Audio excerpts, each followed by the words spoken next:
Ada berapa partai yang ikut pemilu? 12. Nah, saya ingin sampaikan, di luar partai Islam, ada di luar partai yang berasaskan Islam, ada 9 partai yang cukup mengagetkan calon legislatifnya. Saya tidak sebutkan partainya, tapi saya sebutkan urutan dari yang paling besar sampai yang paling kecil. Dari 9 partai yang tidak berasaskan Islam, ada partai yang caleg legislatifnya 183 orang beragama Nasrani. Terus urutan kedua, 131 orang beragama Nasrani. Terus urutan yang ketiga, 112 orang beragama Nasrani. Kemudian urutan keempat, 98 orang beragama Nasrani. Urutan kelima, 97 orang beragama Nasrani. Urutan keenam, 94 orang beragama Nasrani. Ini caleg untuk DPR RI. Saya tidak cerita DPRD, untuk DPR RI. Kemudian yang urutan nomor 6, tadi 94 orang beragama Nasrani. Urutan nomor 7, 93 orang beragama Nasrani. Yang ke-8, 30 orang beragama Nasrani. Yang ke-9, 28 orang beragama Nasrani. Total 871 calon legislatif yang bertanding besok tanggal 9 April untuk menjadi anggota DPR RI. Dari partai-partai tersebut, 871 orang beragama Kristen, saudara. 871 orang. Maka itu betul yang dikatakan oleh Abi tadi. Kalau bukan kita bersatu yang berjuang untuk memenangkan Islam, siapa lagi? Saya sampaikan kepada semua yang ada di sini. Siapapun calon legislatifnya, dari partai manapun dia, kalau dia bukan Islam, haram dipilih oleh umat Islam, saudara. Haram memilih caleg yang beragama non-Islam. Haram. Tolong dicatat itu baik-baik, saudara. Dan betul yang barusan dikatakan Abi, besok 9 April bukan sekedar pesta demokrasi, itu pertarungan antara umat Islam dengan kaum kafir, dengan kaum liberal, dengan orang-orang fasik dan munafik. Dan umat Islam harus atur strategi yang bagus. Jangan sampai dikalahkan oleh orang kafir. Insya takbir. Sallu ala nabi. Nah, karena itu saudara, pada kesempatan ini saya ingin sampaikan realita. Anda ikut milih atau tidak ikut milih, 9 April pemerintah akan tetap gelar pemilu. Betul? Yang kedua, Anda ikut milih atau tidak ikut milih, orang lain tetap ikut milih, saudara. Betul?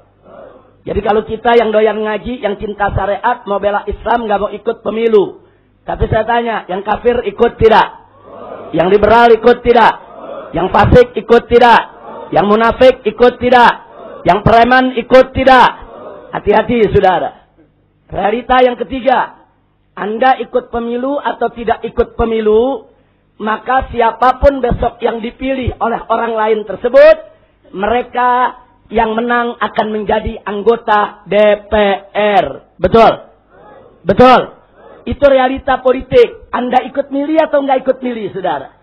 Kemudian yang keempat realitanya, mereka besok yang dipilih pada tanggal 9 April jadi anggota DPR, itulah yang akan membahas sejumlah rancangan undang-undang yang saat ini sudah disiapkan, saudara. Mereka yang bakal buat undang-undang. Dan kalau mereka sudah buat undang-undang, kita umat Islam mau milih, nggak mau milih, tetap akan diikat untuk tunduk kepada undang-undang tersebut, saudara. Betul? Betul? Nah sekarang yang berikutnya, saudara, yang tidak boleh kita lupa, realita yang kelima, bahwa saat ini di DPR RI ini sudah ngantri rancangan undang-undang yang anti syariat Islam. Salah satunya pertama, rancangan undang-undang yang akan melegalisasi minuman keras secara nasional, saudara. Kami di FPI sudah dapat draftnya. Sudah kami baca dari pasal ke pasal, ayat ke ayat. Saudara, DPR RI ingin berupaya membuat undang-undang yang melegalkan minuman keras secara nasional se-Indonesia. Bukan itu saja, bahkan sudah banyak usulan masuk ke DPR RI supaya judi dilegalkan di negeri ini, saudara. Ini supaya Anda tahu, ini rancangan undang-undang ini lagi ngantri. Enggak sampai di situ. Kementerian Kesehatan, Kementerian Hukum dan HAM, ditambah lagi dengan BNN, Badan Narkotik Nasional, sudah mengusulkan secara resmi kepada pemerintah maupun DPR supaya pengguna narkoba tidak dipidana, tapi cukup direhabilitasi saja, saudara. Hati-hati. Dulu ada oknum mengatasnamakan BNN, saudara, mengusulkan supaya ganja itu dilegalkan saja. Jadi kalau ini dibiarkan berbahaya. Saya khawatir kalau BNN, Badan Narkotik Nasional, tidak kita awasi, besok berubah menjadi Bandar Narkotik Nasional, saudara. Ini nggak boleh dibiarkan, saudara. Kemudian nggak sampai di situ. Di DPR RI juga sudah ngantri rancangan undang-undang kesetaraan gender, saudara. Yang isinya banyak pasal-pasal bertentangan dengan syariat Islam. Ini realita. Saya ulangi. Anda ikut pemilu atau Anda tidak ikut pemilu, 9 April pemilu tetap digelar. Yang kedua, Anda tidak ikut, orang lain yang akan ikut, saudara. Yang ketiga, kalau Anda tidak ikut, maka yang menang yang dipilih oleh orang lain tadi, saudara. Yang keempat, yang menang tersebut yang akan duduk di DPR, yang akan membahas undang-undang, saudara. Dan yang kelima, rancangan undang-undang yang kita sebutkan tadi, yang anti syariat Islam, kalau sampai mereka yang menang, maka rancangan undang-undang tersebut akan gol menjadi undang-undang, saudara. Mumpung nasi belum menjadi bubur, mumpung belum terlambat, maka yang menang besok harus dimenangkan pemilu tersebut oleh umat Islam, saudara. Yang cinta syariat, yang cinta kepada Allah dan Rasulnya, yang anti maksiat, yang siap untuk membuat undang-undang yang sejalan dengan syariat Nabi Muhammad Sallallahu Alaihi Wasallam. Saya mau tanya, kalau umat Islam yang cinta Allah dan Rasulnya, umat Islam yang rajin ngaji, yang cinta syariat, yang bela Islam, kalau mereka semua golput, mereka nggak mau ikut pemilu, saudara, maka saya mau tanya sekali lagi, yang kafir ikut tidak? Yang munafik ikut tidak? Yang fasik ikut tidak? Yang liberal ikut tidak? Yang anti Islam ikut tidak? Jadi yang menang siapa? Kita atau kafir? Kita atau liberal? Kita atau sekuler? Jadi kalau mereka menang, saya mau tanya lagi, rancangan undang-undang yang anti syariat Islam bisa lolos tidak? Gol tidak? Kalau begitu bahaya tidak? Ancaman bukan? Siap mencegah? Siap melarang? Siap melawan? Siap menghalangi? Takbir! Maka itu saya ajak umat Islam, saudara. Besok tanggal 9 April, kita tidak boleh kalah. Kita harus berjuang. Berjuang sekuat tenaga.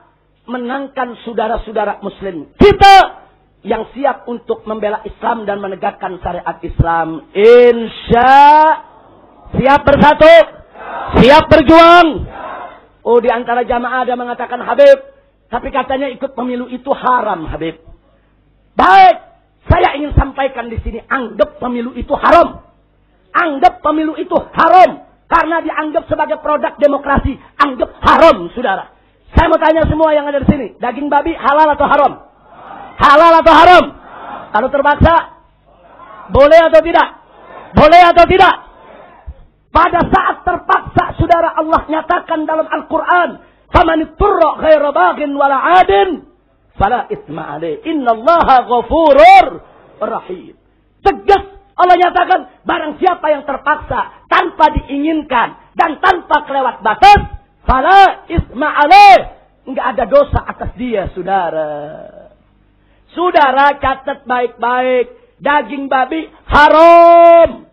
Tapi kalau ada seseorang kelaparan, mau mati, tidak ada makanan lain kecuali daging babi, darurat, terpaksa, boleh. untuk dia makan daging babi tersebut untuk menyelamatkan kehidupannya. Catat, daging babi yang haram saat terpaksa menjadi boleh untuk kepentingan seorang pribadi, saudara. Lalu bagaimana pemilu yang katakanlah haram, yang kalau kita ikut bukan untuk kepentingan pribadi, untuk kepentingan umat, untuk kepentingan dakwah, untuk kepentingan syariat Islam, untuk kepentingan jangan sampai negara diambil oleh orang kafir, maka min babil aula haramnya pemilu lebih dibolehkan dalam keadaan darurat, saudara. Ad-darurat tubihul mahdurat. Kira-kira jelas tidak? Jelas tidak? Maka itu sekarang kita nggak usah ribut dulu, saudara. Ini setiap 5 tahun, setiap mau pemilu, umat Islam dibikin ribut, saudara. Yang satu bilang wajib pemilu, yang satu bilang haram pemilu, yang satu lagi bilang mubah pemilu, yang satu lagi bilang nggak tahu hukum pemilu. Kita disuruh ribut. Sementara orang lain mengatur strategi untuk merebut negara ini, saudara. Maka itu sekarang saya mau tanya, mau ribut atau rebut? Ribut atau rebut? Siap rebut Indonesia? Siap rebut negara? Siap rebut DPR? Siap rebut istana presiden? Betul! Caranya menangkan Islam di 2014 dan seterusnya. Insya Allah. Kira-kira jelas tidak? Orang bilang, Habib, ini minggu tenang, nggak boleh kampanye. Kampanye buat partai nggak boleh. Tapi kalau kampanye buat Allah dan Rasulnya kan tiap saat wajib. Betul? Betul? Kalau kampanye buat Islam kan tiap hari wajib. Betul? Betul? Nah, jadi kalau kampanye buat Allah dan Rasulnya, buat Islam, nggak ada larangan, saudara. Alhamdulillah. Nah, baiklah. Dan sebagai catatan lagi tadi menarik. Abitam menyebut Cina tetap Cina, saudara. Padahal Presiden SBY mengeluarkan keputusan presiden bahwa Cina nggak boleh disebut Cina lagi, tapi harus disebut Tionghoa. Saudara, saya nggak paham. Ini SBY kok ngigok nggak sadar-sadar. Loh kenapa, saudara? Umat Islam sudah bertahun-tahun minta kepada SBY keluarkan kepres untuk membubarkan Ahmadiyah. Tidak pernah digubris. Tidak pernah dipedulikan. Nggak ada angin, nggak ada hujan. Cina mesti disebut Tionghoa. Saudara, saya mau ingatkan. Anda pergi ke negeri Cina, apa mereka sebut? Orang Cina di negeri Cina menyebut diri mereka, kami Cina. Negerinya disebut Republik Rakyat Cina. Saudara, pesawat terbangnya disebut China Airlines. Orang Cina kalau ngomong bahasa Inggris, I am Chinese, nggak ada yang bilang I am Tionghoa. Betul? Loh ini fakta, saudara. Di Perserikatan Bangsa-Bangsa, negara Cina tercatat sebagai Cina. Di Indonesia doang ngomong Cina nggak boleh. Dari mana pasalnya, saudara? Oh, alasannya apa? Ini diskriminasi. Menyebut Cina itu bukan diskriminasi. Lucu dong. Orang Cina nggak mau disebut Cina. Ada orang Arab nggak mau disebut Arab, kan lucu. Ada orang Jawa nggak mau disebut Jawa, apa yang mesti disebut apa?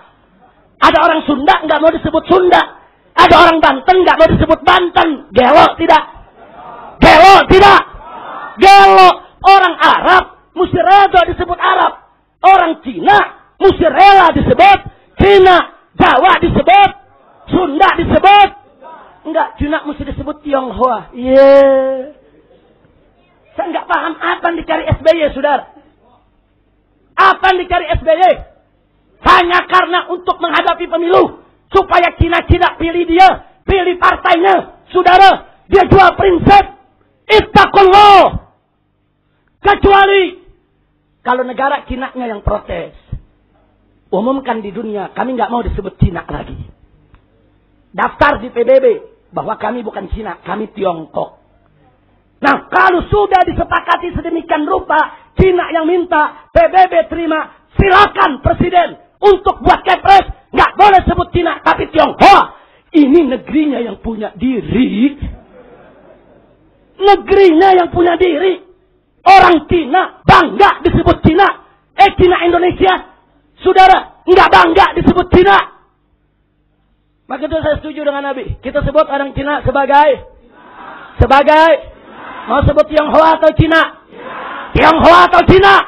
Takbir. Maka itu Kepres tersebut bermasalah. Dan insya Allah kami dari FPI akan menyudisial review Kepres tersebut, saudara. Ini Kepres tidak perlu. Ini Kepres tidak berharga. Ini Kepres main-main. Ini Kepres penyalahgunaan kekuasaan. Kami akan judicial review Kepres ini, saudara, ke Mahkamah Agung. Jangan SBY menyalahgunakan kekuasaannya hanya untuk memenuhi hawa nafsu segelintir orang Cina. Mentang-mentang mereka punya duit, mentang-mentang mereka menguasai negeri ini saat ini. Besok akan datang saatnya umat Islam akan membeli kembali Indonesia, saudara. Amin ya Rabbal. Siap membeli kembali Indonesia. Siap membeli kembali Indonesia. Siap kita berjuang bersama. FPI dengan Ustadz Yusuf Mansur siap untuk berjuang bersama. Dengan Abitam siap berjuang bersama. Takbir. Betul yang Ustadz Yusuf Mansur bilang. Kalau kita nggak kuasai ini negeri secara ekonomi, kita diatur sama orang lain, saudara. Gara-gara Cina yang megang ekonomi, presiden bisa diatur. Bikin Kepres ya. Soal Cina, palelo bomenyan.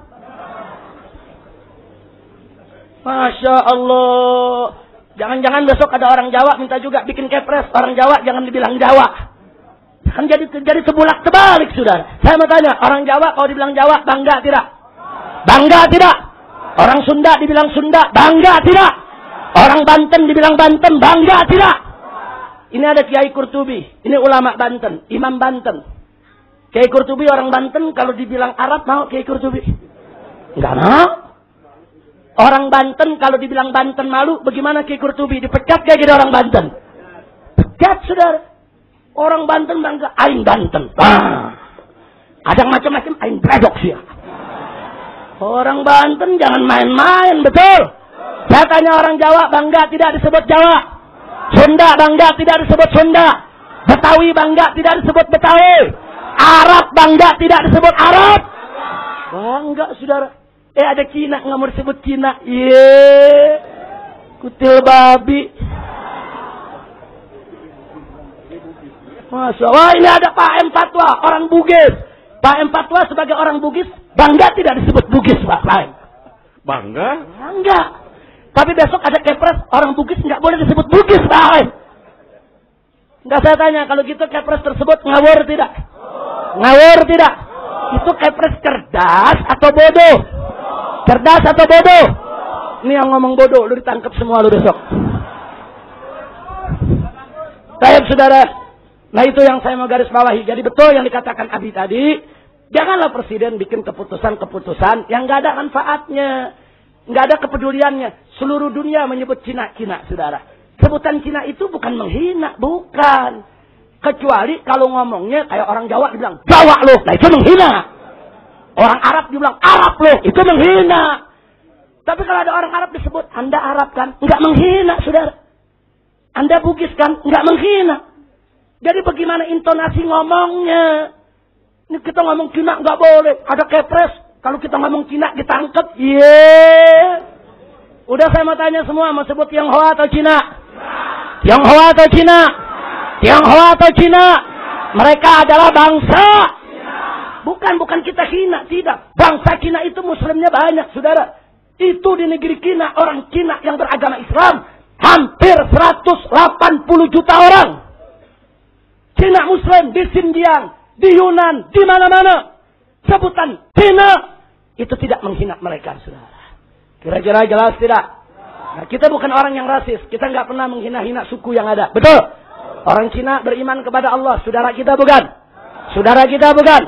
Innamal mu'minuna ikhwatun. Nah, baiklah, saudara.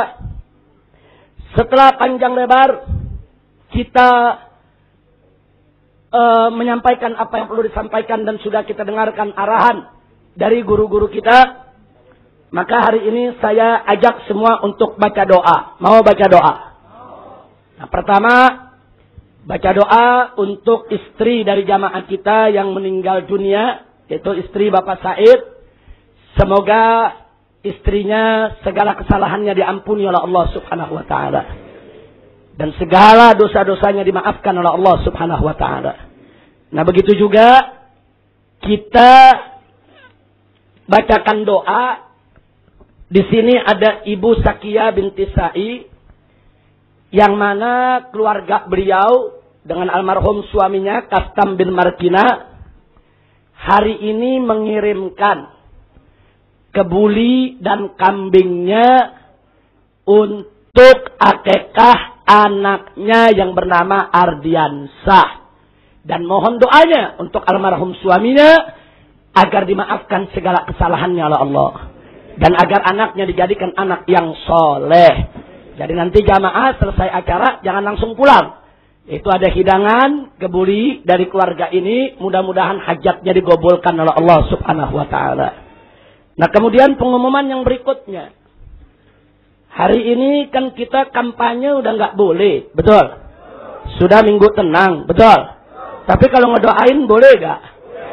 Ngedoain boleh gak? Nah, kita punya beberapa sahabat.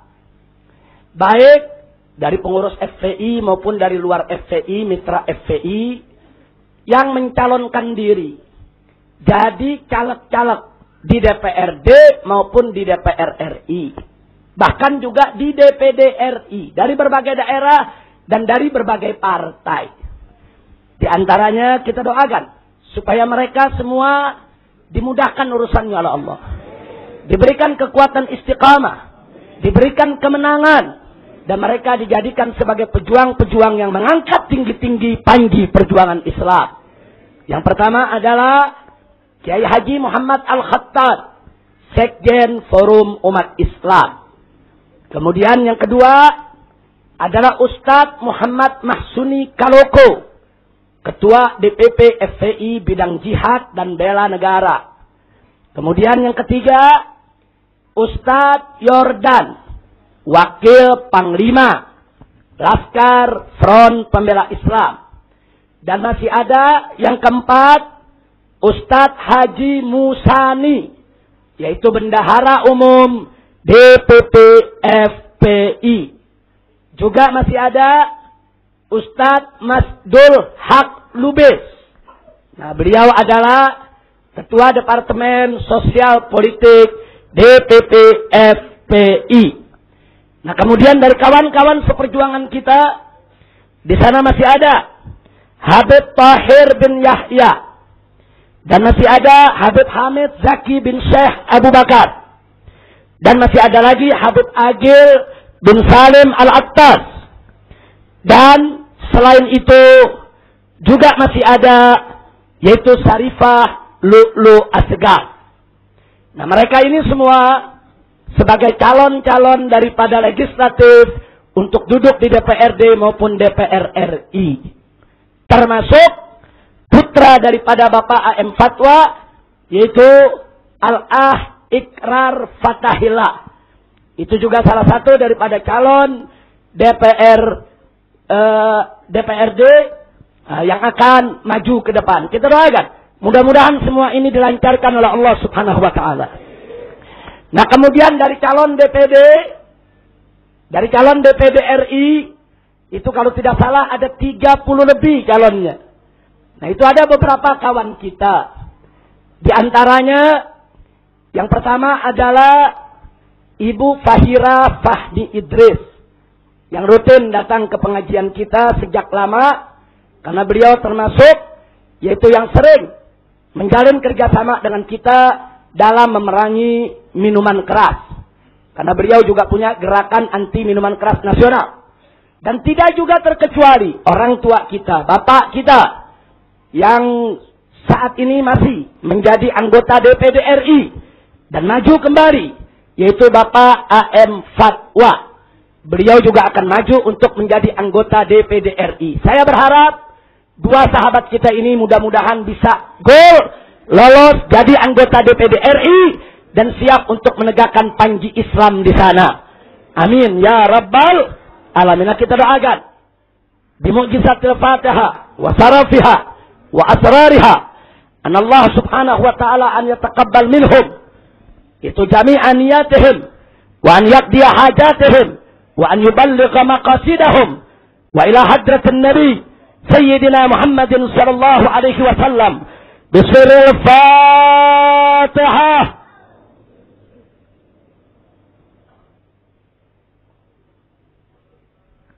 Nah, mari kita tutup acara ini dengan kita sama-sama beristighfar, membawakan medan juang Islam. Setelah itu adi alwi, azan, iqamat, dan langsung kita tegakkan sholat duhur. Setelah itu kita beramah tamah. Mari sama-sama semuanya.